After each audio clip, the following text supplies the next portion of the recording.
নমস্কার, দেখছেন talk to Bangla. আমি অভিষেক রয়েছে আপনাদের সাথে। এই মুহূর্তে কিন্তু আবারও সুপ্রিম কোর্ট বনাম কেন্দ্রের একটা সংঘাতের ছবি সামনে উঠে আসছে এবং সুপ্রিম কোর্ট একদম নোটিশ জারি করলো কিন্তু কেন্দ্রীয় সরকারের উদ্দেশ্যে। এবং এই মুহূর্তে কিন্তু যেটা সবচেয়ে গুরুত্বপূর্ণ খবর, যে ওয়াকফ অ্যামেন্ডমেন্ট বিল সেই সংক্রান্ত যে শুনানির রায় সেটা কিন্তু আসার কথা এই 1 জুন ছিল, কিংবা তার পরবর্তী যদি দেরি হয় 13ই জুলাই সেই শুনানির রায় আসার কথা ছিল। কিন্তু তার আগেই আমরা দেখলাম যে একদম সুপ্রিম কোর্টে যবে গরমের ছুটি শুরু হলো, তারপর মঙ্গলবার 27শে মে সেদিন কিন্তু একটা নতুন করে রিট পিটিশন আবারও ওয়াকফ অ্যামেন্ডমেন্ট বিলকে চ্যালেঞ্জ করে কিন্তু জমা পড়লো এবং সেটা কিন্তু জমা দিলেন বিজেপির এক নেতা দিল্লিতে, এবং তার সঙ্গে তিনি কিন্তু সুপ্রিম কোর্টের আইনজীবীও বটে। এবং তারপর থেকে কিন্তু সুপ্রিম কোর্ট বনাম কেন্দ্রের যে একটা সংঘাত সেটা একটা নতুন মোড় নিয়েছে। কেন এই রিট পিটিশন, কেন সুপ্রিম কোর্ট সেটাকে এখনো পর্যন্ত অ্যাক্সেস করলো, কিংবা কেন সুপ্রিম কোর্ট সেটাকে অ্যাকসেপ্ট করলো, এবং তার ভিত্তিতে এই ওয়াকফ অ্যামেন্ডমেন্ট বিল সংক্রান্ত যে সামগ্রিক শুনানি সেটা কতটা পিছিয়ে যেতে পারে, সামগ্রিক খবর ডিটেলস আপনাদের দেবো। কিন্তু তার আগে টক টু বাংলা ইউটিউব চ্যানেলটিকে সাবস্ক্রাইব করে নেবেন। অত্যন্ত গুরুত্বপূর্ণ এই প্রতিবেদন, শেষ অবধি দেখুন। এই মুহূর্তে আমরা জানি কিন্তু ওয়াকফ অ্যামেন্ডমেন্ট বিল সংক্রান্ত সামগ্রিক শুনানিটা সুপ্রিম কোর্টে হয়ে গিয়েছে।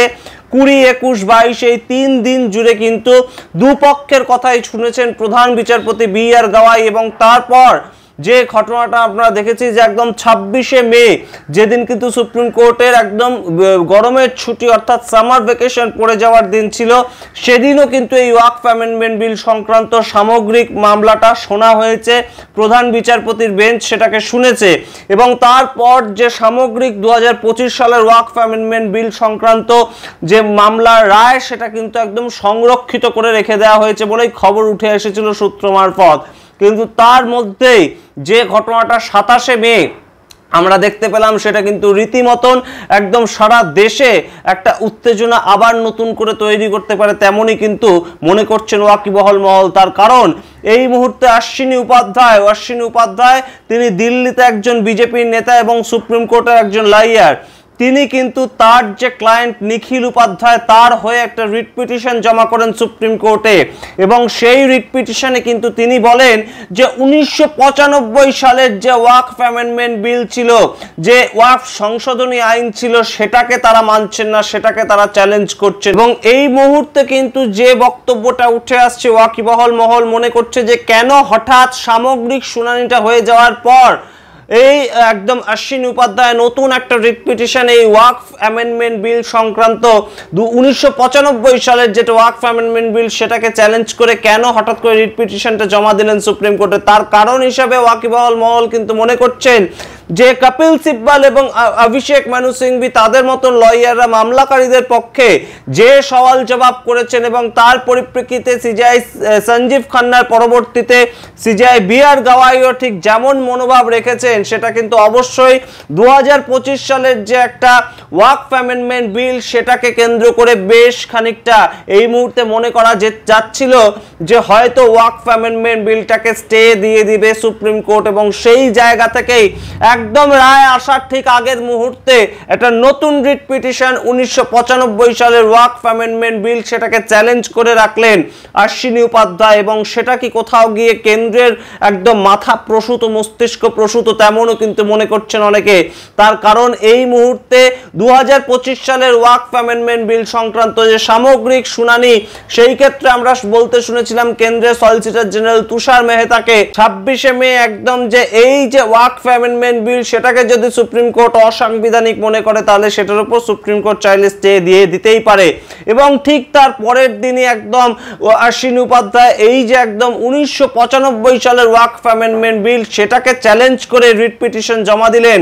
এবং তার বক্তব্য অনুযায়ী যে 2025 সালের ওয়াকফ অ্যামেন্ডমেন্ট বিল যেমন মুসলিম সমাজ মানতে চাইছে না, ঠিক তেমন ভাবে 1995 সালের যে ওয়াকফ অ্যামেন্ডমেন্ট বিল ছিল সেটা হিন্দু সমাজ মানতে চাইছে না। এবং তার ক্লায়েন্ট নিখিল উপাধ্যায় তার পক্ষ থেকে অশ্বিনী উপাধ্যায় এই রিট পিটিশন জমা দিয়েছেন এবং সেটাকে কিন্তু প্রাথমিকভাবে সিজেআই বি.আর. গাওয়াই মানতে চাননি। তার কারণ তিনি বলছেন অত্যন্ত ডিলে হয়ে গিয়েছে, 30 বছর পর এই মামলাটা কোর্টে আসার কি মানে, এবং সেই ক্ষেত্রে আমরা দেখলাম যে বিভিন্ন একটা আর্গুমেন্ট হওয়ার পরে কিন্তু এই মামলাটাকেও অ্যাকসেপ্ট করলো সুপ্রিম কোর্ট। এবং শুধু তাই নয়, এটাকে কেন্দ্র করে কেন্দ্রের উদ্দেশ্যে কিন্তু একটা নোটিশও জারি করলো সুপ্রিম কোর্ট। সুতরাং বুঝতেই পারছেন এই মুহূর্তে এই মামলা কিন্তু ওয়াকফ অ্যামেন্ডমেন্ট বিল 2025 সাল সেই যে মামলাটা সেটার একটা রায় বেরোনোর ঠিক আগের মুহূর্তে কিন্তু সম্পূর্ণ ঘটনাটা বদলে গেল।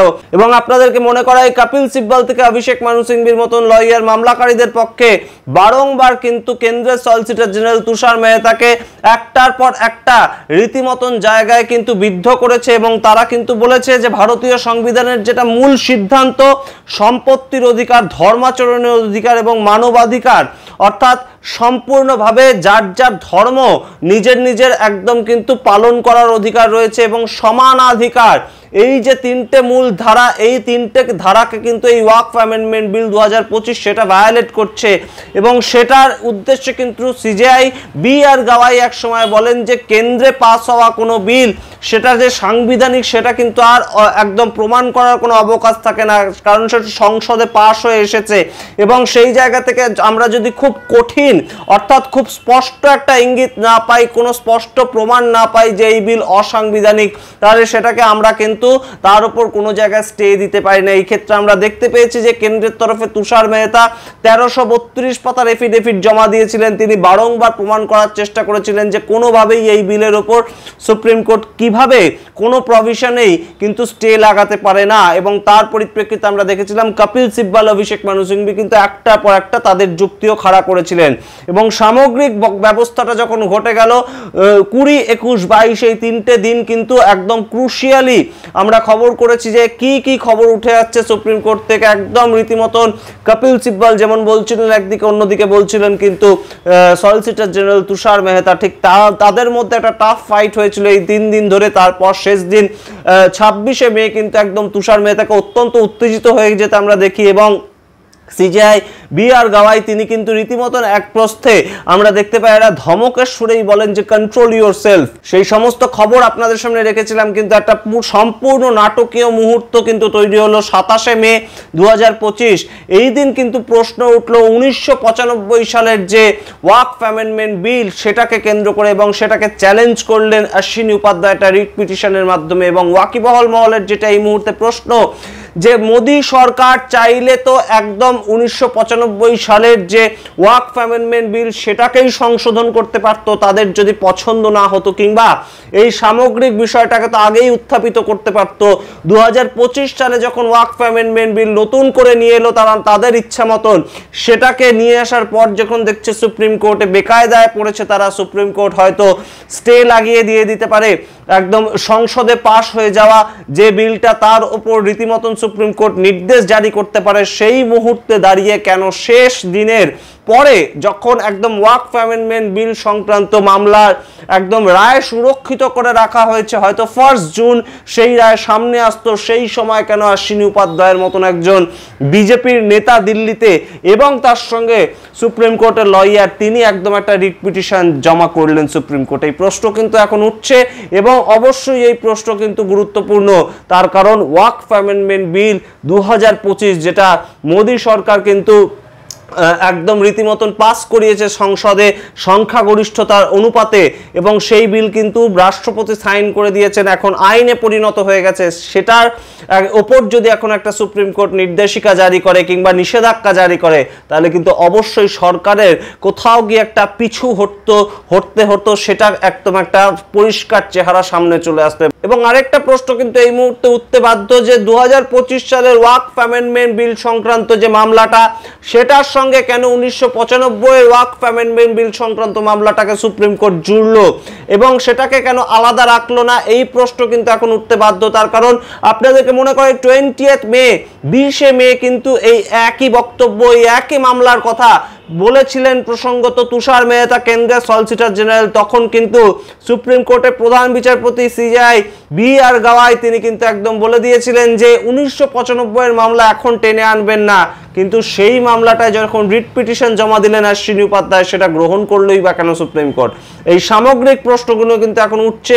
মোদী সরকার কি কোথাও গিয়ে একটা কৌশল ট্রাই করতে চাইলো আরো খানিকটা সময় যাতে বেড়ে যায় তাদের পক্ষে, সেইটাকে এই যে রিট পিটিশন তার মূল উদ্দেশ্য? এই প্রশ্ন কিন্তু উঠছে। এবং তার সঙ্গে সুপ্রিম কোর্টও বা কেন এই মামলাটাকে সামগ্রিকভাবে গ্রহণ করলো? আর গ্রহণ করলেও 2025 সালের যে ওয়াকফ অ্যামেন্ডমেন্ট বিল সংক্রান্ত রায়, সেটাতে যে তারা নিষেধাজ্ঞা কিংবা সেটাতে যে একটা স্টে লাগানোর একটা সম্ভাবনা তৈরি হয়েছিল, সেটা কি সম্পূর্ণ উড়ে যাচ্ছে?